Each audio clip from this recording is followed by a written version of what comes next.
Manlio Di Nuzzi, el no ciudadano a la reforma belicista de la Constitución de Italia. La reforma constitucional presentada a los italianos y rechazada por estos, tenía como primer objetivo centralizar el poder, extendiendo los poderes del primer ministro a expensas de los de las regiones. Y a la vez ignoraba el desmantelamiento del artículo 11 de la Constitución italiana, que prohíbe la guerra. En franco desafío a los medios del poder, alineados junto al primer ministro Matteo Renzi, la mayoría de los italianos echaron por tierra el plan de reforma anticonstitucional redactado por este jefe de gobierno. Pero, para que este acontecimiento abra realmente un nuevo camino a Italia, es necesario otro no de importancia fundamental. Un no a la reforma belicista contra el artículo 11, uno de los pilares esenciales de la Constitución italiana. 1. Las opciones económicas y en materia de política interna presentadas por Renzi y rechazadas por la mayoría de los italianos, en realidad están indisolublemente vinculadas a las de la política exterior y militar. Las primeras corresponden a las segundas. Cuando nos proponen, acertadamente, aumentar los gastos sociales, no se puede pasar por alto que Italia dilapida en gastos militares 55 millones de euros cada día, cifra proporcionada por la OTAN pero que en realidad es mucho más elevada.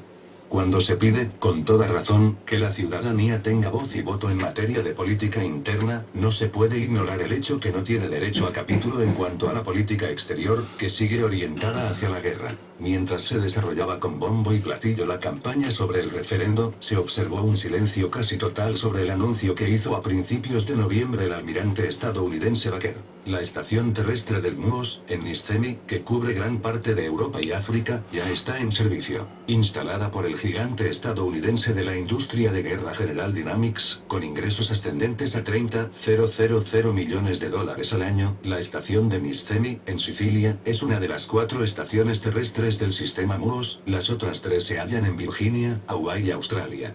A través de los satélites de Lockheed Martin, otro gigante de la industria de guerra estadounidense, con ingresos ascendentes a $45,000 millones, el MUOS conecta la red de mando del Pentágono con submarinos y navíos de guerra, cazabombarderos y drones, así como vehículos militares y destacamentos terrestres en movimiento en cualquier lugar del mundo donde se encuentren. La entrada en servicio de la estación del MUOS de Nizhemy refuerza la función de Italia como trampolín para el inicio de las operaciones militares de Estados Unidos y la OTAN hacia el sur y el este en momentos en que Estados Unidos se prepara para desplegar en suelo italiano sus nuevas bombas nucleares B-61-12. Durante la campaña sobre el referendo, también se observó un silencio prácticamente total sobre el plan para la defensa europea presentado por Federica Mogherini, plan que prevé el uso de grupos de batalla capaces de proyectarse, en 10 días, a distancias de hasta 6,000 kilómetros de Europa.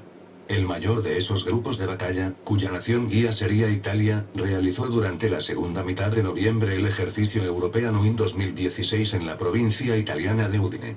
Participaron en ese ejercicio 500 soldados de Italia, Austria, Croacia, Eslovenia y Hungría.